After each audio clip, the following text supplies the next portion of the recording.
अस्सलाम वालेकुम, I am Mazia Zainab, welcome to experiments channel. आज से हम natural hazards and its disasters को डिस्कस करने लगे हैं। उसमें जो हम सबसे पहले नेचुरल डिजास्टर्स आज पढ़ेंगे वो उसमें है अर्थक्वेक एंड वोल्केनिक एरप्शन।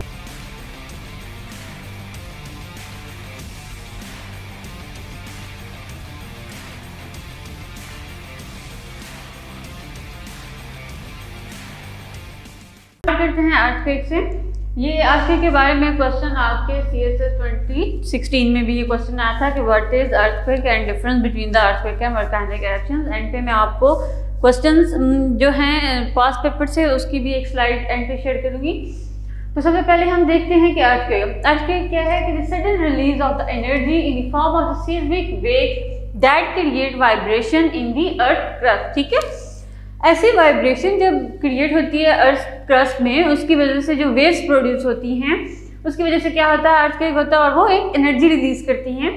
ठीक है, और अब अर्थक्वेक को हम स्टडी करने लगे, उसमें से जो कुछ की पॉइंट्स हैं वो आपको पता होने चाहिए, जिसमें सबसे पहले क्या है फॉल्ट। फॉल्ट को अगर हम देखें तो अर्थ क्रस्ट में जहाँ पे फ्रैक्चर होता है, ठीक है, रॉक में, उसको क्या बोलते हैं हम, फॉल्ट। उसके बाद है फोकस। फोकस को हम हाइपोसेंटर भी बोलते हैं। ये ऐसा पॉइंट है अर्थ में जहाँ से क्या होता है, अर्थक्वेक क्या होता है, स्टार्ट होता है। ठीक है, उसके बाद क्या है एपिसेंटर। एपिसेंटर ऐसी लोकेशन है सरफेस पे जो directly above the focus, focus से ऊपर जो लेयर की सरफेस होती है उसको हम क्या बोलते हैं, एपिसेंटर बोलते हैं। उसके बारे में क्या है प्लेट्स। प्लेट्स क्या है, एक मैसिव रॉक्स हैं जो अर्थ का जो आउटर सरफेस होती है उसको मिल के बनाती हैं। And those movements along the faults trigger earthquake. ये प्लेट्स जब इनमें मूवमेंट होती है, आपस में टकराती हैं, तो इनकी वजह से क्या होता है, अर्थक्वेक स्टार्ट होता है। उसके बाद है सीस्मिक वेव्स। सीस्मिक वेव्स कौन सी हैं, ये ऐसी वेव्स हैं जो एनर्जी को क्या करती हैं, ट्रांसमिट करती हैं, release by the earthquake. Earthquake जो वाइब्रेशन की कॉज से होता है और जो एनर्जी रिलीज होती है वो होती है वेव्स की फॉर्म में, और ये वेव्स क्या करती हैं, उस एनर्जी को ट्रांसमिट करती हैं from one place to another place. क्योंकि हम अर्थक्वेक की बात कर रहे हैं तो अर्थक्वेक जो होता है, हमने बताया कि वाइब्रेशन की कॉज से जो प्लेट्स आपस में टकराती हैं उसकी वजह से जो अर्थ क्रस्ट है उस पर मूवमेंट होती है। तो हम ये जो मेजरमेंट है अर्थक्वेक की वो मेजर कैसे करते हैं, ठीक है, उसके लिए जो स्केल यूज़ किया जाता है उसे हम बोलते हैं रिक्टर स्केल। ठीक है, इसके बारे में भी आपके CSS 2016 में क्वेश्चन आया है। ठीक है, अब हम रिक्टर स्केल डेवलप किसने किया था, चार्ल्स एफ रिचर ने इन 1935। उन्होंने क्या किया कि अर्थक्वेक के जो मैग्नीट्यूड है उसको मेजर किया, लेकिन वो मेजर कैसे करते हैं, एनर्जी जो रिलीज होती है फ्रॉम इट्स सोर्स, जो अर्थक्वेक से एनर्जी रिलीज होती है उसको हम मेजर करते हैं। अब जो स्केल उन्होंने डिज़ाइन किया उसके डिफरेंट हैं मैग्नीट्यूड्स को हम कैसे देखते हैं कि कितने मैग्नीट्यूड का अर्थक्वेक आए तो वो कितना डिजास्टर कॉज करता है। अगर अर्थक्वेक की हम इंटरप्रिटेशन की बात करें, अगर वो 2.5 या उससे लेस का होगा तो हम उसे क्या बोलेंगे, माइक्रो अर्थक्वेक। ठीक है, उसके बाद है 2.5 to 5.4, ये होते हैं माइनर अर्थक्वेक जो often failed but causing minimal damage. इनसे जो डैमेज होता है वो बहुत ही थोड़ा होता है। उसके बाद है 5.5 to 6 का, अगर ये वाले मैग्नीट्यूड के अर्थक्वेक होंगे तो बहुत ही मॉडरेट हम इनसे अर्थक्वेक बोलते हैं, ये डैमेज कॉज करते हैं बिल्डिंग्स वगैरह को। ठीक है, उसके बाद है 6.1 to 6.9, ये बहुत ही स्ट्रॉन्ग अर्थक्वेक होते हैं, potentially causing a lot of damage in the potential areas in the populated area। ठीक है, जो 6 से 6.9 तक होते हैं अर्थक्वेक, ये बहुत ज़्यादा डैमेज कॉज करते हैं। उसके बाद है 7 और ग्रेटर, 7 या उससे ज़्यादा के अगर अर्थक्वेक का मैग्नीट्यूड होगा तो ये बहुत ही डिवास्टेटिंग तरह के डैमेजेस कॉज करते हैं। ठीक है, इसको हम बोलते हैं मेजर अर्थक्वेक। ठीक है, जो कैपेबल होते हैं of causing serious damage over large areas, बहुत ज़्यादा एरिया पे ये डैमेज कॉज करते हैं। उसके बाद आते हैं कॉजेज ऑफ अर्थक्वेक। इसके बारे में CSS में एक क्वेश्चन था 2018 में कि अर्थक्वेक की कॉजेज क्या है और रीजन क्या है। सबसे पहले हम इसकी कॉजेज में डिस्कस करते हैं इलास्टिक रिबाउंड थ्योरी जिन्होंने दी थी हेनरी फील्डिंग इन 1906। ठीक है, इस थ्योरी के अकॉर्डिंग क्या है कि जो अर्थक्वेक है वो प्रोड्यूस होते हैं by the rapid release of the elastic energy stored in rock. ठीक है, रॉक के अंदर एक इलास्टिक एनर्जी क्या होती है, स्टोर होती है, जब उसकी लिमिट क्या हो जाती है, एक्सीड कर जाती है उसकी लिमिट, तो रॉक्स क्या हो जाती है, ब्रेकडाउन होना शुरू हो जाती है। ठीक है, जब लिमिट ज्यादा हो जाती है तो ब्रेकडाउन शुरू हो जाती है और उससे क्या होता है, वाइब्रेशन कॉज होती है जिसकी वजह से अर्थक्वेक होते हैं। और this energy is release in wave, जो एनर्जी रिलीज होती है अर्थक्वेक से वो वेव्स की फॉर्म में रिलीज होती है that radiate outward from the first. First वो प्लेस है जहाँ पे क्या होता है, फ्रैक्चर होता है। ठीक है, तो जैसे कि आप ये डायग्राम में देख रहे हैं कि ये स्टार्टेड बाय ओरिजिनल पोजीशन है। ठीक है, जैसे ही रॉक जो अंदर क्या होती है वो ब्रेकडाउन होती है, एनर्जी रिलीज होती है, तो ये स्टेट किस तरह से हो जाती है, डिफॉर्मेशन स्टेट में चली जाती है। जब जो अर्थ क्रस्ट है वो डिफॉर्म होने स्टार्ट हो जाएगी, रप्चर होगी और रिलीज ऑफ एनर्जी, ठीक है। फॉल्ट जो पोजीशन है वहाँ से क्या होगा, एनर्जी रिलीज होगी और एंड पे क्या हो जाएगा, rock rebound to the original undeformed shape. फिर इसी तरह से वो जो बाकी क्रस्ट है वो दोबारा से रिफॉर्म कर जाती हैं और जो प्लेट्स होती हैं वो अपनी जगह पे आ जाती हैं। हम पीछे भी बात करते हैं प्लेट्स की, तो ये टेक्टोनिक प्लेट्स क्या है, अर्थ की जो लिथोस्फीयर है वो डिवाइड की होती है बहुत ही मेजर एंड माइनर। जिस तरह के आपको डायग्राम में नजर आ रहा है कि जो मेजर और माइनर क्या हैं, टेक्टोनिक प्लेट्स हैं, और ये जो प्लेट्स हैं ये क्या है, रिजिड सेगमेंट्स है that fit together like a jigsaw puzzle. ये पजल की तरह हैं, छोटे हैं, कुछ बड़ी प्लेट्स हैं जो आपस में फिट करती हैं। ये जो लिथोस्फीयर की सरफेस पे, ठीक है, जो उसकी जो नीचे लेयर है ये जो आपको नजर आ रही है वो कौन सी है, एस्टीनोस्फीयर, ठीक है। एस्टीनोस्फीयर से ऊपर जो लिथोस्फीयर है उसके ऊपर बहुत सी मेजर और माइनर प्लेट्स हैं जिनको हम क्या बोलते हैं, टेक्टोनिक। ये प्लेट्स जब आपस में टकराव करती हैं तो भी अर्थक्वेक आता है। अब हम देखते हैं कि ये जो प्लेट्स हैं आपस में किस तरह से करती है और ये कौन सी, जब ये आपस में टकराती है तो कौन कौन सी बाउंड्रीज। सबसे पहले हम स्टार्ट करते हैं कन्वर्जेंट बाउंड्रीज से। कन्वर्जेंट बाउंड्रीज कौन सी हैं, जब दो प्लेट्स आपस में क्या करती है, टकराव करती है, it is known as convergent. वो आपस में क्या कर जाती है, मिल जाती हैं। जब भी कन्वर्जेंट बाउंड्रीज बनती है जब कोलाइड करने से, तो एज ऑफ वन और अदर, दोनों जो एजेस होते हैं उनमें ये होता है कि एक जो होता है एज वो नीचे बेंड हो जाता है, एक एज होता है वो राइज कर जाता है। अगर हम देखें तो ओशियानिक और कॉन्टिनेंटल क्रस्ट की बात करें तो ज़्यादातर इस जब कन्वर्जेंट बाउंड्रीज बनती हैं तो जो ओशियानिक क्रस्ट होती है वो ही बेंड कर जाती है मैग्मा में और वहाँ पे क्या कर जाती है, मेल्ट कर जाती है। जब वो ये जो ओशियानिक क्रस्ट है वो मैग्मा में जाएगी या एस्टीनोस्फीयर में तो क्या करेगी, मेल्ट हो जाएगी। तो इसी तरह से जो कॉन्टिनेंटल होती है वो ऊपर राइज करना शुरू हो जाती है, लेकिन जो ओशियानिक क्रस्ट है वो बाद में क्या बन जाती है, दोबारा से बन जाती है। इसी तरह से ये जो डिफॉर्मेशन है ओशियानिक क्रस्ट की ये होती रहती है और जो कॉन्टिनेंटल क्रस्ट है वो क्या होती है, उसकी लेयर क्या हो जाती है, थिक होती रहती है। तो ये जब मैग्मा राइज होता है इनटू, मतलब जब मैग्मा राइज करेगा उस फॉल्ट से जो कि ओशियानिक क्रस्ट नीचे है ऊपर की तरफ लेयर की तरफ, तो वो ज़्यादातर अदर प्लेट से क्या कहते हैं, सॉलिडिफाई हो जाता है ग्रेनाइट से और रॉक्स बनाते हैं जो ज़्यादातर हमारे क्या बनाते हैं, कॉन्टिनेंट। नेक्स्ट बाउंड्रीज देखते हैं डाइवर्जेंस रहेगी जिसमें है एक कॉन्टिनेंटल क्लूजन। कॉन्टिनेंटल क्लूजन उसको बोलते हैं कि जब दो जो प्लेट्स हैं जो कर रहे हैं वो कौन सी हो, कॉन्टिनेंटल प्लेट्स आपस में कोलाइड करें। और एक और टर्म है सबडक्शन जोन। सबडक्शन उसको बोलते हैं जब one plate move underneath the other, जब एक प्लेट दूसरी प्लेट के नीचे आ जाती है तो उसको क्या बोलते हैं, सबडक्शन जोन बोलते हैं। उसके बाद है डाइवर्जेंट बाउंड्रीज। डाइवर्जेंट बाउंड्रीज कब बनती हैं, it occurs when two tectonic plates move away from the other, जब दो प्लेट्स आपस में से दूर होना स्टार्ट हो जाती हैं, ठीक है। जब दो प्लेट जो है आपस से क्या हो जाती है, मूव अवे होना शुरू हो जाती हैं तो डाइवर्जेंट बाउंड्रीज बनती हैं। And along this boundaries the earth are common and magma rises to the earth mantle. इससे क्या होता है कि यहाँ पे जो अर्थ के होने का जो अक्रेंस है वो ज़्यादा होती है और जो मैग्मा है यहाँ से एस्टीनोस्फीयर से वो मूव करता है अपवर्ड मूव करे तो सॉलिडिफाई हो जाता है और क्या बनाता है, न्यू ओशियानिक क्रस्ट। क्योंकि ओशियानिक क्रस्ट बन रही है इसकी वजह से मिड ओशियानिक रिजेस भी बनते हैं।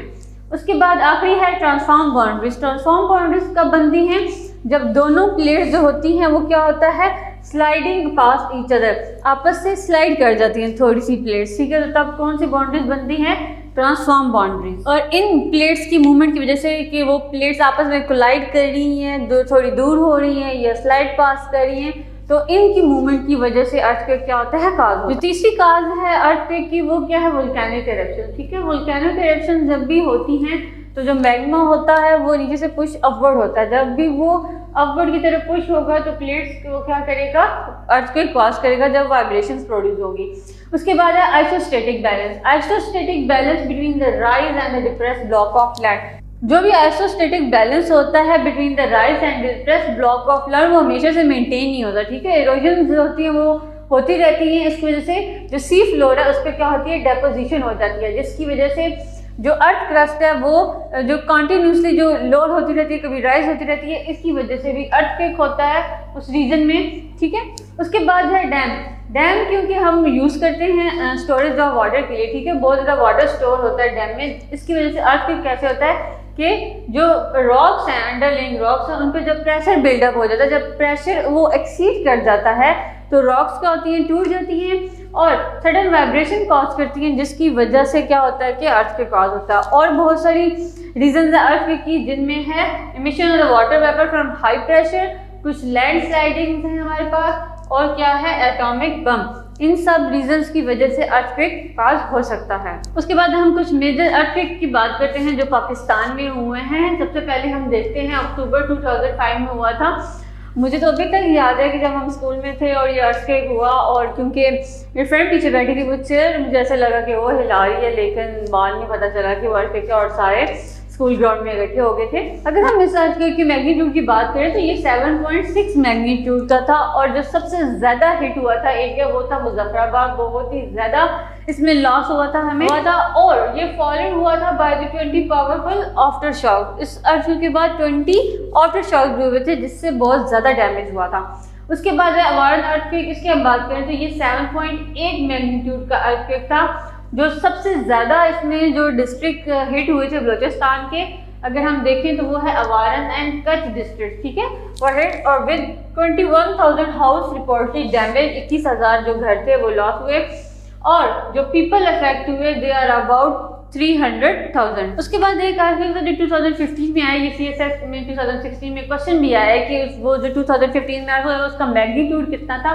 मैग्नीट्यूड देखें तो उसका कितना था 7.5, और उसमें क्वेश्चन था कि कौन से एरियाज अफेक्ट हैं, ठीक है, तो ये था 7.5 मैग्नीट्यूड का। तो जो हाईएस्ट डेथ रेट थी वो KPK में देखी गई थी, ठीक है, और जो डिस्ट्रिक्ट्स थे वो थे चित्राल, पेशावर, बदौर, चंगला एंड मालाकंज। ये वाले डिस्ट्रिक्ट्स अफेक्ट हुए थे इस अर्थक्वेक से, जिसका मैग्नीट्यूड था 7.5। तो हमने अर्थक्वेक के बारे में पढ़ लिया। फिर हमने जो दूसरा डिजास्टर स्टडी करना है इस वीडियो में वो है वोल्केनिक एरप्शंस, ठीक है। वोल्केनिक एरप्शंस क्या है? दे ऐसे नेचुरल जियोलॉजिकल फिनोमेना है जिसमें क्या होता है कि मैग्मा, गैस और बहुत सारे अदर मटेरियल जो अर्थ क्रस्ट से क्या करते हैं, एक्सपेल आउट होते हैं to the opening the surface called volcano. जो सरफेस से वो निकलते हैं उसको हम क्या बोलते हैं, वोल्केनो, और ये पूरा जो फिनोमेना उसको हम क्या बोलते हैं, volcanic eruption. And this process is driven by the pressure buildup beneath the earth crust, ठीक है। एक प्रेशर बिल्डअप होता है अर्थ क्रस्ट में, जिसकी वजह से ये जो सारा मैग्मा है वो एक्सपेल आउट हो जाता है। उसके डिफरेंट रीजन हो सकते हैं, वो हम आगे स्टडी करते हैं। उससे पहले हम देखते चले वोल्केनिक एरप्शन से जो इंपॉर्टेंट कंसेप्ट्स हैं जो आपको पता होना चाहिए कि वो अगर एरप्शन होती है उन डिफरेंट पार्ट्स को हम क्या कहते हैं। स्टार्ट करते हैं नेक्स्ट है वेंट, जिसको हम वेंट भी बोलते हैं। वेंट क्या है? एक ओपनिंग है अर्थ क्रस्ट में जहां से वोल्केनिक एरप्शंस होती हैं। वोल्केनिक एरप्शंस में क्या होता है, मैग्मा होता है, गैसेस होती है और कुछ और मटेरियल्स होते हैं। जिस पॉइंट से वो निकलते हैं उसको हम नेक बोलते हैं। अभी मैं आपको डायग्राम से भी दिखाती हूँ। जैसे कि आप डायग्राम में देख रहे हैं कि वेंट और नेक जिसको हम बोलते हैं वो क्या है, ओपनिंग होती है अर्थ क्रस्ट में जहाँ से वोल्केनो क्या होती है, एरप्शन स्टार्ट होती है। उसके बाद हम अगर क्रेटर की बात करें, जो क्रेटर है वो क्या है, एक बाउल शेप डिप्रेशन है जो जब वोल्केनो निकलता है सरफेस से तो जो जहाँ से वो निकलता है वहाँ पे एक बाउल शेप डिप्रेशन कॉज हो जाता है जिसको हम क्या बोलते हैं, क्रेटर, ठीक है। उसके बाद है वोल्केनो कोन। जब ये वोल्केनो इरप्शन होती है जो सारे मटेरियल्स जो होते हैं एक्सपेल्ड आउट होते हैं तो साथ में एक माउंटेन लाइक स्ट्रक्चर बना देते हैं जिसको हम क्या बोलते हैं, वोल्केनिक कोन बोलते हैं, ठीक है।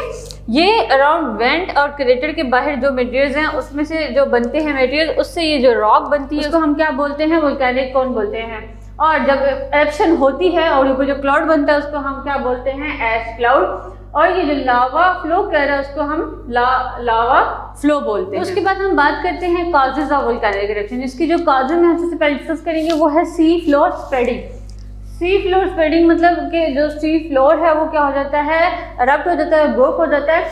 डायरेक्टली तो ये वोल्केनिक इरप्शन से लिंक नहीं करता लेकिन इनडायरेक्टली करते हैं क्योंकि जो मिड ओशन रिजेस बनते हैं वहाँ पे क्या होता है, सी फ्लोर ब्लडिंग, वहाँ पे क्या होता है कि जो सी फ्लोर स्प्रेडिंग होती है अक्कर होती है और वो एसोसिएट करती है वोल्केनिक इरप्शन से। जब भी इन रीजन से जो वो लोकेशन है जहाँ पे मैग्मा क्या करता है, राइज करता है मेंटल से ऊपर और क्रिएट करता है न्यू ओशियनिक क्रस्ट। और जो वोल्केनिक एक्टिविटी है मिड ओशन रीजन पर वो ज़्यादा नॉन एक्सप्लोसिव होती है और वो कंट्रीब्यूट करती है ऐसे फीचर्स को जो वोल्केनिक इरप्शंस कॉज करते हैं। उसके बाद है पर्कुलेशन ऑफ कोल्ड वाटर। तो percolation of the cold water to the earth crust has implications for the volcanic activity.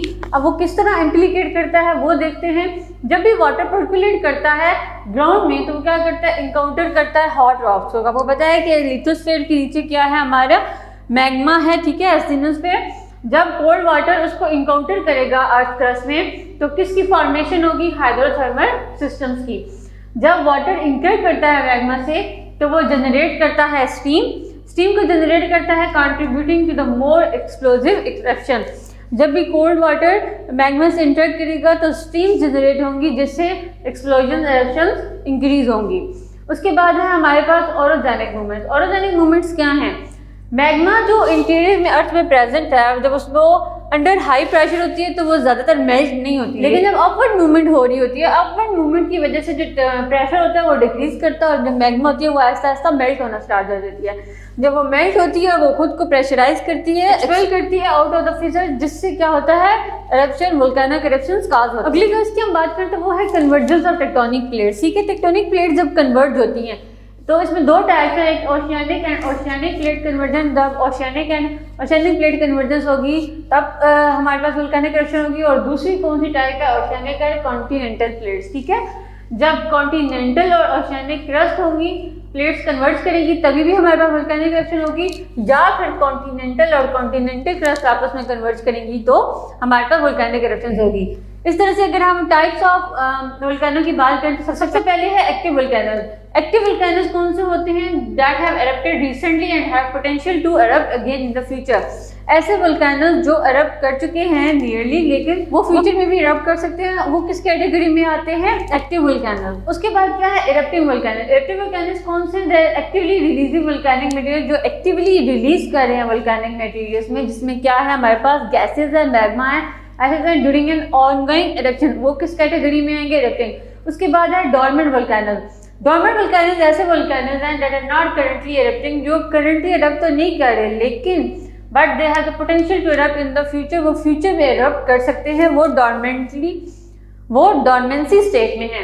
उसके बाद है एक्सटेंट वोल्केनोज। उसको हम एक्सटेंट वोल्केनोज उनको कंसीडर करेंगे जो परमानेंटली क्या है? इनएक्टिव है, लेकिन और जो लॉन्ग टाइम से अभी तक इरप्ट नहीं हुए, बट उनकी बहुत ही थोड़ी सी प्रोबेबिलिटी है कि वो इन फ्यूचर क्या करें? वो इरप्ट करें। उसके बाद एक क्वेश्चन आता है कि वोल्केनिक इरप्शन जो है वो अर्थ क्रस्ट की फॉर्मेशन में किस तरह से हेल्प करती है। ठीक है, ये सीएसएस के पॉइंट ऑफ व्यू से बहुत ही इंपॉर्टेंट क्वेश्चन है कि वोल्केनिक इरप्शन अर्थ क्रस्ट की फॉर्मेशन में कैसे हेल्प करती है। तो सबसे पहले देखते हैं प्लेट टेक्टोनिक्स की। तो प्लेट टेक्टोनिक्स हम जैसे पहले पढ़ चुके हैं कि ऐसे लिथोस्फीयर पे कुछ माइनर एंड मेजर रीजन्स होते हैं। जब ये प्लेट्स आपस में क्या करती हैं? स्ट्राइक करती हैं, तो तीन तरह की बाउंड्रीज बनाती हैं, कन्वर्जेंट, डाइवर्जेंट एंड ट्रांसफॉर्म। तो उसमें से बहुत सारी जब बाउंड्रीज बनती हैं तो उन मैकेनिज्म्स के थ्रू जब वोल्केनोज भी बनते हैं, वोल्केनो बनते हैं, तो उसमें क्या होता है कि जो अर्थ क्रस्ट है उसकी रिसाइकलिंग हो जाती है। जैसे हमने डाइवर्जेंट में पढ़ा था कि एक लेयर जो प्लेट है वो क्या हो जाती है? नीचे मेल्ट हो जाती है मैग्मा में, लेकिन साथ ही वो क्या हो जाती है? दोबारा रीफॉर्म हो जाती है।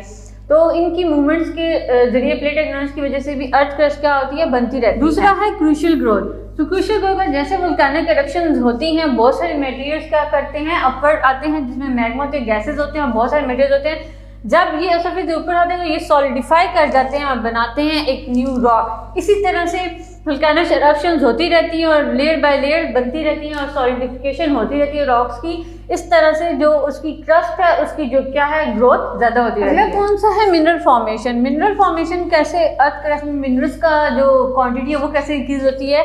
जैसे वोल्केनिक एक्टिविटी होती है तो क्या होता है कि बहुत सारी गैसेज और मटेरियल रिलीज होते हैं और जब वो सरफेस पे आते हैं तो उसके अंदर बहुत सारे मिनरल्स भी होते हैं। जिस तरह से वोल्केनिक इरप्शंस होती रहती हैं, उन मिनरल्स जो होते हैं वो भी डिपॉजिट करते रहते हैं ऑन दी अर्थ क्रस्ट, जो उसकी कंपोजिशन में क्या करते हैं? रोल प्ले करते हैं।